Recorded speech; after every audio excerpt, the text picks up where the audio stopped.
Hi hello Telangana రాష్ట్ర ప్రజలకి తెలుగు ప్రజలందరికీ నమస్తే, గుడ్ మార్నింగ్, శుభోదయం. ఈ రోజు మన ఆదాబ్ హైదరాబాద్ తెలుగు దినపత్రికలో మెయిన్ ప్యాక్షన్ వార్తా విశేషాలు ఇట్లా చూద్దాం. దయచేసి వ్యూవర్స్ అందరూ వీడియోని లైక్ చేసి మీ యొక్క సోషల్ మీడియా గ్రూప్స్ లో షేర్ చేయవలసిందిగా కోరుతున్నాం. వార్తా వివరంలోకి వెళ్దాం. మన దేశం రాష్ట్రం ఏదైనా సమ్మిళిత అభివృద్ధి సాధించాలంటే పార్టీ నాయకుల మధ్య ఆధిపత్య కొట్లాట కాదు, రాజకీయాల్లో పారదర్శకత, నైతికత అవసరం. సామాజిక ఆర్థిక న్యాయం ప్రతి వర్గానికి అందాల. ఎన్నికల ముందు యువత, రైతు, మహిళ, ఓటున్న అన్ని వర్గాలు దేవుళ్ళు అంటారు. ఎన్నికల్లో ఓట్లుగా వాడుకుంటారు. పార్టీలు ఏవైనా, నాయకులు ఎవరైనా అధికారం కోసం వాగ్దానాల మ్యాజిక్ వరద. ఆల్ ఫ్రీగా అని ఆశ పెడతారు. అంతేకాదు ఫ్రీ భవిష్యత్తు కూడా వాగ్దానంగా వాడుకుంటారు. ఎన్నో ఏళ్లుగా పార్టీ నాయకులు మారినా నాటకాలు మారలేదు. ప్రజలు ఓటేసి పాలకులను చేస్తే ఓటర్లుగా మోసపడుతూ ఇంతకన్నా పెద్ద విధ్వంసమే లేదని కన్నీళ్లు పెట్టుకుంటున్నారు. వాస్తవం ఇది. ఈనాడు ఓటర్లని రాజకీయ నాయకులు ఏ విధంగా వాడుకుంటున్నారంటే, ఈనాడు ఉచిత పథకాలు తీసుకొస్తాము, ఆ హామీ ఇచ్చుకుంటా, ఈ హామీ ఇచ్చుకుంటా, ఈనాడు గద్దెలనెక్కి కూర్చున్నాక ఏ హామీలు నెరవేర్చకుండా తయారవుతారనమాట. కాబట్టి ఈనాడు హామీల మీద నమ్మకాలు పెట్టుకోకుండా మనం ఏం చేస్తున్నామో మనం ఒకసారి ఆలోచించుకోవాలి. ఏళ్ల తరబడి ఈ ఉచిత పథకాలు అవి వస్తున్నా కానీ ప్రజల జీవితాల్లో మార్పు ఎందుకు వస్తలేరు అంటే, సరైనటువంటి ఉద్యోగాలు కావాలి, సరైనటువంటి భవిష్యత్తు కావాలంటే స్కూల్ చక్కగా ఉండాలి.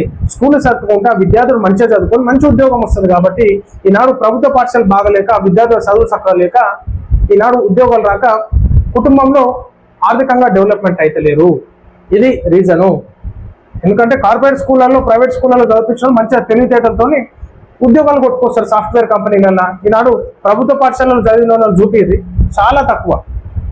కాబట్టి విద్యార్థి దశ నుంచే ఈనాడు ప్రభుత్వాలు మోసం చేసుకుంటా విద్యార్థుల భవిష్యత్తును నాశనం చేస్తున్నాయి, చదువు చక్కగా చదువుకోనియకుండా. కాబట్టి ఈనాడు ప్రజలు చిత్తశుద్ధితో ఆలోచించి మార్పు తీసుకొచ్చుకోవాలి. ఈనాడు డబ్బులకు ఆశపడో ఏదో కాదు, ప్రజలు మేనిఫెస్టో డిక్లేర్ చేసి మాకు స్కూళ్ళు, ప్రభుత్వ బడులు, ప్రభుత్వ పాఠశాలలు, అదేవిధంగా ప్రభుత్వ హాస్పిటళ్ళు ఇవి మాకు పునరుద్ధరించండి, సరైనటువంటి వసతులు కల్పించినప్పుడే ఓటేస్తామని చెప్పేసి నోటాకు వేయాలి.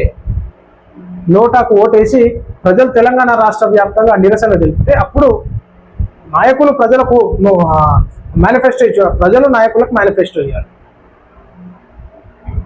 రైతు భరోసా నిధులు జమ షురు. ఎన్నికల డ్రామా ఇది. Sarpanch, MPTC, ZPTC elections drama. ఇక ప్రజలలో ఒక నెల తర్వాత పెట్టినాను, అరే వేసిందా, వెనకైతే సరైంది, లేట్ అయితే వేస్తే వేసింది కదా అని చెప్పేసి మళ్ళీ డైవర్షన్ పాలిటిక్స్ అనమాట. ఇదంతా డ్రామా. మొదటి రోజు 2 ఎకరాల వరకు రైతు భరోసా నిధులు 41.25 లక్షల మంది రైతులకు 2,350 కోట్ల జమ. రైతు పండించే ప్రతి ఎకరాకు రైతు భరోసా. ఇక చూడు, రైతు పండించే ప్రతి ఎకరాకు రైతు భరోసా అంటున్నాడు. ముందేమన్నాడు 2 ఎకరాలకు 3 ఎకరాలకు లిమిట్ కదా. ఇప్పుడు మళ్ళీ రైతు పండించే ప్రతి ఎకరాకు రైతు భరోసా అంటున్నాడు. ఎలక్షన్స్ తర్వాత మళ్ళీ 2 ఎకరాలకు 3 ఎకరాలు లిమిట్. ఈడ్ స్టాండర్డ్ అంతా కథం మళ్ళీ పక్కకు పడాలి. ఇక మళ్ళీ అవసరం లేదు కదా. 4 సంవత్సరాల వరకు సర్పంచ్ ఎలక్షన్స్ ఉన్నాయి, ఏమున్నాయి, అవసరం ఏముంది. మళ్ళా సర్పంచాలు మళ్ళీ ఇచ్చేయడానికి ఒక డ్రామా స్టార్ట్ అనమాట. 9 రోజుల్లో ఎకరాలతో సంబంధం లేకుండా డబ్బులు జమ చేస్తాం. కొత్తగా 1034 రైతు వేదికలలో వీడియో కాన్ఫరెన్స్ సదుపాయం. 10 ఏళ్ల పాలనలో 100 ఏళ్ల ఆర్థిక విధ్వంసం చేసిన బీఆర్ఎస్ రైతు రాజును చేయడంతో పాటు వ్యవసాయం పండుగ చేయడమే మా లక్ష్యం. రైతు నేస్తం కార్యక్రమం ప్రారంభోత్సవ సభలో ముఖ్యమంత్రి రేవంత్ రెడ్డి వెల్లడి. రైతులు రాజు చేయాల్సిన అవసరం లేదు ముఖ్యమంత్రి గారు, బికారిని అయితే చేయొద్దు.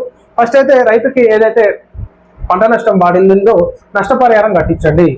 ఒడ్లు కొనుగోలు కేంద్రాల దగ్గర ఆరబెట్టుకొని, నీళ్ళ దర్చి ఆరబెట్టుకొని మొలకెత్తిన ధాన్యాన్ని మరి ఈనాడు ఇష్టానుసారంగా రేట్లు పెట్టి కొనుక్కోకపోవడము, రైతులు ఇబ్బంది పడడం జరిగింది. కాబట్టి ఈనాడు రైతులకి సరైనటువంటి గిట్టుబాటు ధర, నష్టపరిహారం కల్పిస్తే రైతు రాజు అయినట్టే లెక్క. జనగణనపై కేంద్రం గెజిట్ నోటిఫికేషన్ విడుదల. జనగణనతో పాటు కులగణన నిర్ణయం. 2 విడతల్లో జనగణన.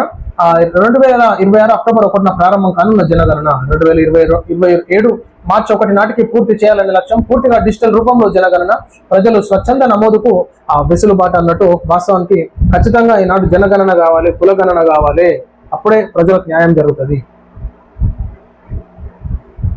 ఐఎన్పిఆర్ కమిషనర్ గా సిహెచ్ ప్రియాంక బాధ్యతల స్వీకరణ. డాక్టర్ హరీష్ నుండి బాధ్యతలను స్వీకరించిన నూతన కమిషనర్ ఆ శాఖ పనితీరుపై అధికారులతో సమీక్ష. మర్యాద పూర్వకంగా సీఎం ను కలిసిన కమిషనర్ ప్రియాంక అన్నట్టు మనం చూసుకోవచ్చు. సో చిత్తశుద్ధితో పనిచేసి ప్రజలకి తోడుగా ఉండాల్సిందిగా అదేవిధంగా రాష్ట్ర ప్రభుత్వానికి సహాయకరంగా ఉండాల్సిందిగా ఏ విధమైనటువంటి అవినీతి కార్యక్రమాలు చేయాలన్నా ఖచ్చితంగా స్పందిస్తారు అని చెప్పేసి మేము కోరుతా ఉన్నాం. ఆసుపత్రి డ్రైన్ వ్యవస్థను మెరుగుపరచండి.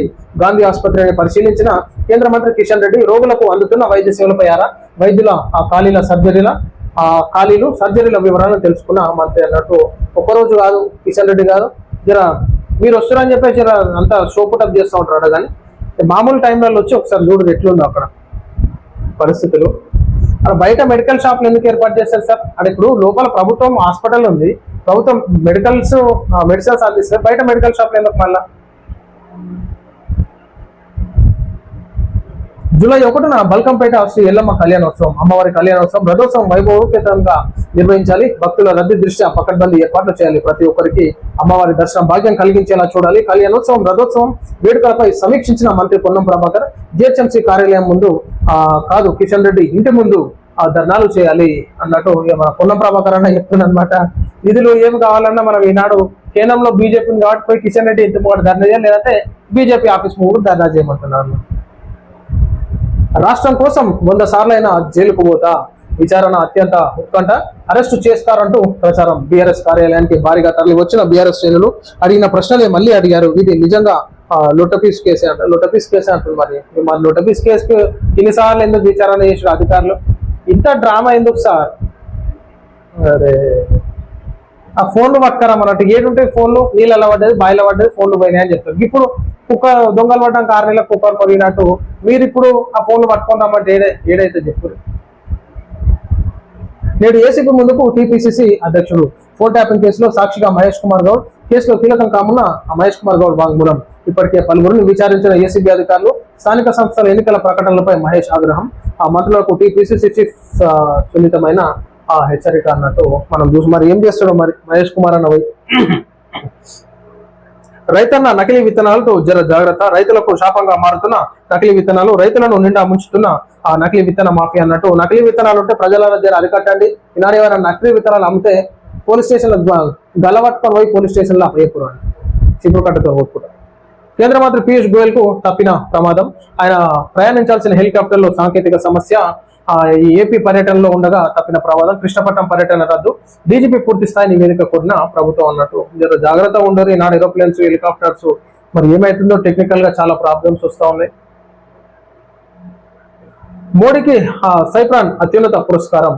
మోడీని వరించిన grand cross of the order of Makarios అనే అత్యున్నత సివిలియన్ పురస్కారం. ఇది నాకు కాదు, 140 కోట్ల భారతీయులకు దక్కిన గౌరవం ప్రధాని నరేంద్ర మోడీ అంటున్నాడు. మోడీ పర్యటనతో అనేక రంగాల్లో అవకాశాలు. సో ఖచ్చితంగా మరి ప్రధాని మోడీకి దక్కినటువంటి పురస్కారం భారతదేశ ప్రజలందరికీ అని చెప్పేసి మోడీ గారు చెప్పడం జరుగుతోంది. వైద్య కళాశాలల పనులపై కార్యాచరణ ప్రణాళిక. ఆ కళాశాలల్లో క్షేత్రస్థాయి పరిశీలనకు అధికారులతో కమిటీ. 3 ఏళ్లలో అన్ని కళాశాలలు పూర్తి స్థాయి వసతుల్లో ఉండాలి. నర్సింగ్ కళాశాలలో ఆప్షనల్ గా జపనీస్ ఉండాలి. ప్రతి నెల వైద్యారోగ్య విద్యాశాఖలపై సమీక్ష. వైద్యారోగ్య సమీక్షలో ముఖ్యమంత్రి రేవంత్ రెడ్డి, కలెక్టర్ పమేలా సత్పతిని ప్రశంసించిన సీఎం. ప్రభుత్వ ఆసుపత్రిలో సర్జరీ చేయించుకున్న కరీంనగర్ కలెక్టర్. ఆమె నిర్ణయం ప్రజల్లో ఆరోగ్య శాఖమైన నమ్మకాన్ని పెంచిందన్న సీఎం అన్నట్టు మనం చూసిగా. సర్జరీ చేయించుకున్న కరీంనగర్ అందరి పోతే ఒకలాగా ఉండదు సార్, సామాన్య ప్రజలు పోతే అట్లా ఉండదు. ఈనాడు కలెక్టర్ గారు కాబట్టి అది వేరే తీరు ఉంటుంది. ఎంతమంది డాక్టర్లు వచ్చారో చూడండి, సామాన్య ప్రజలు పోతే ఎంతమంది సర్జరీ చేస్తారో చూడాలి. సో చేయించుకోవడం మంచిదే, కానీ నాడు సామాన్య ప్రజలకు ఏ విధంగా ట్రీట్మెంట్ చేస్తున్నారో మంచి స్థాయి ఉన్నటువంటి లీడర్లు, నాయకులు ఇట్లా పోతే ఎట్లా చేస్తున్నారో ఒకసారి గమనించుకోవాలి. సో ఇది ప్రజలను మనం చూస్తాం. ఈరోజు ఆదాబ్ హైదరాబాద్ తెలుగు దినపత్రికలోని మెయిన్ పేజెస్ అండ్ వార్తా విశేషాలు. అందరికీ సెలవు. నమస్తే.